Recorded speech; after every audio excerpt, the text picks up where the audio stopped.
Hey, it's Hadar. Welcome to my channel. Has that ever happened to you? You decided to learn a certain sound in English or learn how to pronounce a word that you always had issues with pronouncing, and then you master the pronunciation of the sound, or you manage to pronounce the word clearly, but then when you go into free conversation, you always go back to your old pronunciation habits, whether it's how you pronounce that one sound, whether it's the R or the TH or the A vowel, or if it's a word that you know how you need to pronounce because you've been practicing it over and over again, but then in conversation, when you don't think about it, when you're not in practice mode, then you go back to how you used to pronounce it with the pronunciation mistake or with the mispronunciation. Why does that happen and how can you avoid it? Well, I'm going to talk all about that in this week's episode. Now, this is a podcast episode that I'm going to share with you the audio. It is not a video, even though we are on YouTube. But I wanted to tell you that I have a podcast and sometimes I share really great content there that I feel like I have to share it here as well. But if you prefer to listen to it on the podcast, then I'm going to link in the description below to all the other platforms where you can find my podcast, the Fluency podcast. By the way, a simple search can get you either to my website or all the platforms. You can listen to it on iTunes or Spotify or Google Podcasts or Stitcher or whatever platform you're using. You can also listen to it on my website. Okay? And you can listen to it here because I just shared it with you there. But come on over there and subscribe because I don't always share it here on YouTube. Just so you know. Okay, so are you ready to learn how to practice in a way that makes it super effective for you to use it in free conversation in a spontaneous way that you don't have to think about it anymore? Me too. So let's listen to this week's episode.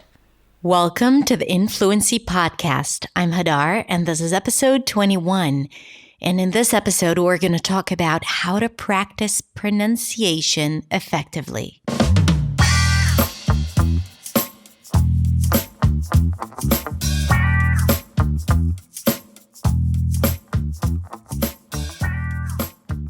Hey, welcome. How to practice pronunciation effectively. I think if you were just to say that sentence like 10 times a day, you would be practicing your pronunciation effectively. That's such a tongue twister. Practice pronunciation effectively. Anyway, why am I even talking about effective practice here? Because a lot of times when I teach a certain sound or when I introduce a challenging word to my students or my followers, then I get these responses where they are able to pronounce the sound or to pronounce the word correctly as they practice with me. And then it's really easy. But then when they speak or when they go into a conversation, they forget about it and they go back to old habits. Has that ever happened to you? If it has, you are human because practicing something and using it spontaneously is two different things. And the fact that you are able to make a certain sound doesn't make it possible for you to use it immediately, spontaneously, without practicing, without thinking about it. Now you may say to me, hey Hadar, but I do practice. I practice the sound. I watch the video over and over again. Maybe you may even be drilling word lists and still you find it hard to use it spontaneously. So this episode is all about that. I'm going to share with you why that happens and how to overcome it, how to practice in a way that you will actually see results, and what is the one step that you might be missing out on that is preventing you from using spontaneously the words and the sounds that you so diligently practice. Okay? So let's get started.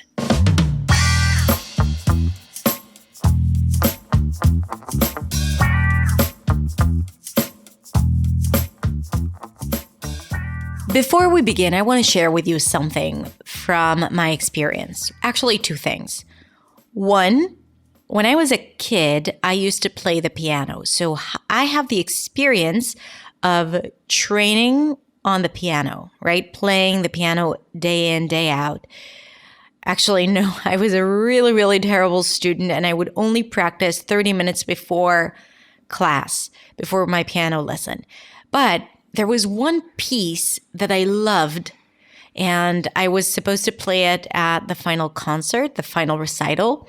And I really worked my buns off to get this one right and to learn it by heart and to play it flawlessly. And I really try to go back. I mean, it's been 30 years ago or 20 something years ago. And I still remember this piece. My fingers remember this piece because something that I did there really stuck in my system. So every time I teach pronunciation or every time I try to think of new ways to teach something, I always go back to that experience. Like, what was it that I did there that I was able to train myself so effectively that like 25 years later, I still remember how to play it without looking at the music sheet. Actually, if I were to look at the music sheet now, I would get totally confused, I think. So I think I know that what has worked for me back then is the repetition of the most challenging parts over and over again. So I wasn't repeating the whole piece over and over again. I was taking one part that was challenging and I would do it over and over and over and over and over again until I was able to master it. And then I would play a larger piece and then I would play the whole thing. I'm going to come back to this in just a sec. And I'm going to talk about something that I did recently, which is I tried to teach myself how to touch type. So right now I know where all the letters are on the keyboard, but I always make stupid typos when I type. Way too many. Some of them is because I don't know how to spell, but some of them are just because my fingers do this weird thing when I type. And I was trying to think about why that happens because, I type so much. Like I have thousands and thousands and thousands of hours of practice, yet I still make those stupid typos when I type. Like you speaking English has nothing to do with the fact that you have hours and hours and hours of experience in speaking, right? Because practicing effectively to change something requires more than just the actual speaking practice, if that makes sense. Like me typing is not the solution for me typing without errors or mistakes or stupid typos. So I was going online to look for software to type, and then I would do these exercises that are a lot of fun. And I would try to observe myself and see what are my tendencies. Like, what are my fingers trying to do every time I want them to do something else?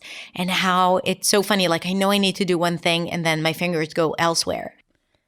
It's like they have their own consciousness and they're not associated with me and my brain and what my brain wants them to do, which is kind of funny. So it was really interesting to observe this as I was practicing. And of course, to think about how can I relate that to pronunciation practice. So why am I telling you all of this? Because both of these examples are examples of why just trying to make a sound or learning how to make a sound with a video or with my podcast, for example, is not enough. Like it's impossible for you to know how to do it once and expect yourself to use it consistently, spontaneously, because it has to do with your muscles. And in order for you to integrate it into your speech and to get it in your system and develop the muscle memory, you got to practice it and practice it effectively. So like I would repeat the same musical phrase over and over and over again to train my fingers, or how I would just type in the same sequence of letters over and over again to train my fingers. You need to train your tongue to do the same thing over and over and over again, and not just speak and expect yourself to use a certain sound. Let me be more specific. Let's say you want to practice the as in cat, and you watch a video and you learn how to do that. Great. And then you say it in a few words and it works great. Like you always say hat, happy, last, passion, Africa. But then when you go into speaking, you find yourself saying hippie, list, ket, instead of happy, last, and cat. Why is that? Because your tongue is on autopilot when you go into speaking. When you don't think about your mouth or your tongue or your pronunciation, you will automatically go into your old pronunciation habits because your brain is focused on other things. Thankfully, because you don't want to always be thinking about pronunciation. But in order for you to make it your own, you got to develop that muscle memory through repetition. But there are two pitfalls here. One is that you may be practicing the sound and repeating it, but not enough. And then you are angry at yourself for not being able to integrate it into your speech just yet. Or two, you may be practicing it, but you're practicing it all wrong. And then you are practicing the mistake. And as a result, you're not really changing anything. So you're spending a lot of time practicing, thinking that you're advancing yourself, whereas you're actually going backwards because you're practicing your old pronunciation habits. So what can you do? First of all, let's understand how this thing works, how changing a sound works. And I've talked about it a lot in a lot of my videos, but now it's about the actual practice. So first of all, you need to be able to hear the sound, right? And I bet that if your struggle is integrating it into your speech and making it your own, you're probably past that step. You probably already know how the sound sounds, you recognize it, you're able to perceive it, great. Then you need to be able to know how to pronounce it, right? What to do exactly with your lips, your tongue, your mouth, what the jaw needs to do, where your sound, your voice needs to resonate. So that's the next step. And let's say you've already got that down too, right? Like you've already figured out how to do that successfully once. When you have instructions in front of you or when you're hyper concentrated and you know what you need to do. Good. What's next? How do you make it a part of your speech day in and day out? So now it's time for practice. So understanding that just being able to make the sound will not help you use it spontaneously is important. I hope I made that clear. So you need to practice. But speaking and thinking about it will not help you practice either. So drilling sounds is important. You got to repeat the sound over and over again, and it's going to be boring. Let me tell you this. It's freaking boring to repeat a sound over and over again. Cat, happy, last, apple, Africa, staff, casual, on and on and on with that. Okay, so it's not going to be interesting, but it's important because that's what gets your muscles to get used to that sound. It's like lifting weights. No one likes it, but then you learn how to live with it if you work out, and then you start loving it, maybe. And then your body needs it in a way. Okay, so that's the process. It's all about the muscles. So you train yourself. It's like, finding the same letter sequence or doing the same musical pattern on the piano over and over and over again until your fingers know where to go without thinking about it. You can do it when they wake you up in the middle of the night. Okay, your body knows how to do it. It's not attached to your brain. You don't need to get the directions from your brain to do that. Your muscles know how to do it because your tongue has its own consciousness, right? We agreed on that. And when you train your tongue to keep on making that particular sound, then you won't have to instruct it to do it anymore. But the pitfall here, and I mentioned that, is doing it all wrong, right? Like just keep on doing the same old pronunciation habits, like previous pronunciation habits. And this is where you need to give yourself feedback. If you don't have a coach around you, then you need to either record yourself and listen to it. You'll be able to recognize if you got it right or not. You will. If it sounds different than how you're used to hearing yourself, then you're probably on the right track. If it just sounds the same, you're probably repeating your pronunciation patterns. And that's one way of doing it. Another way is to use the pronunciation tool on Google. I made a video about it. I'm going to link to it in the show notes. And this is where you can use the Google search bar to record yourself and get feedback if you got it right or not. Not everyone has access to it, and sometimes it doesn't work. So another way to do that is to use any type of voice-to-text app. So sometimes you can just record the word and then see if it detected it correctly, and that could be a good indication if you got it right or not. But I truly believe that just listening to the recording is good enough. So again, once you established how to pronounce it, you got to drill it over and over again to develop the muscle memory. But then you got to give yourself feedback or be able to listen to yourself, to zoom out and listen to make sure that you are doing it right. Okay? And you need to do it for a while. I mean, an hour after having learned the sound and that's it is not enough. Okay? So again, if you are surprised that you are not yet using it spontaneously because you've practiced it for 1 hour and that's it, then you can't complain because it's impossible to change habits, and in particular pronunciation habits, in 1 hour. We all know that. Habits are the hardest to change. And when it comes to pronunciation, it really is all about habits. Now, the next step, and this is the step that people tend to skip, is that you need to start using the sound consciously and deliberately in a conversation. Now, I keep saying using that sound, but it's relevant for new words, right? The pronunciation of new words, words that you know that you mispronounce, but you want to pronounce accurately, or intonational patterns, right? Like everything new that you want to integrate into your speech. So practice is the first stage, but then you need to use it consciously in a conversation and deliberately. What does that mean? That means that you need to speak freely, but only focusing on that one sound. So going back to the as in cat, only focusing on pronouncing it correctly every time you get to that sound, or at least being aware of that sound as you're speaking. So if you mispronounce it, then you need to say it again with the right pronunciation.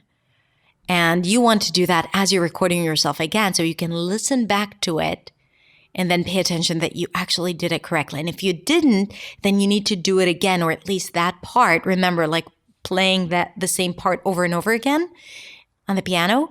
So it's the same thing, like saying that one sentence with the accurate pronunciation over and over again. That's how you start making all those connections in your brain. Okay, so practice, then use it consciously as you're speaking. And then you want to kind of test yourself. So you want to take a very challenging conversation topic and let's say a question and answer it and record it. And don't think about the sounds. And you want to answer it and then listen back to it and see if you used this sound, right? So you can give yourself feedback whether or not you're starting to integrate it into your speech. Now, you don't really have to do this, what I'm suggesting here. But if you are one of those people who need to make sure that you got it right, then you can try and do that. But I think that once you start practicing it effectively and then you start using it consciously in a conversation, you're already 80% there. And 80% is good enough for most people I know. So it should be pretty good for you, pretty incredible. I mean, 50% is already better than nothing, right?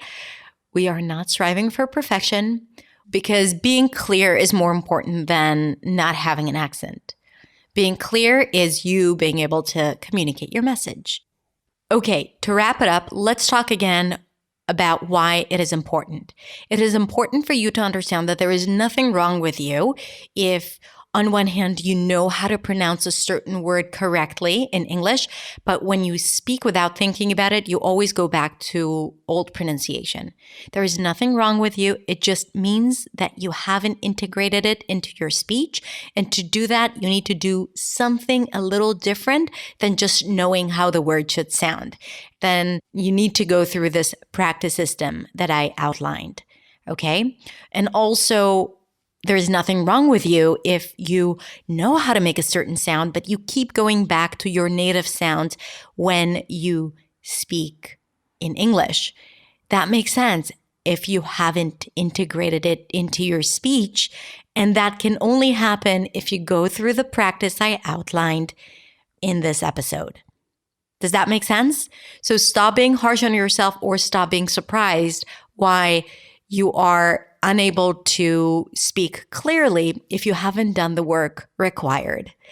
And this is a good time to remind you that if you need my help with it, then Accent Makeover is about to open really soon in March of 2020. So if you want to go on the list, you can click on the link in the show notes and you can find out. You can also just go to my website and see it, theaccentsway.com, and you can find out more about the course that I'm about to open. I only open it twice a year, and it's a lot of fun.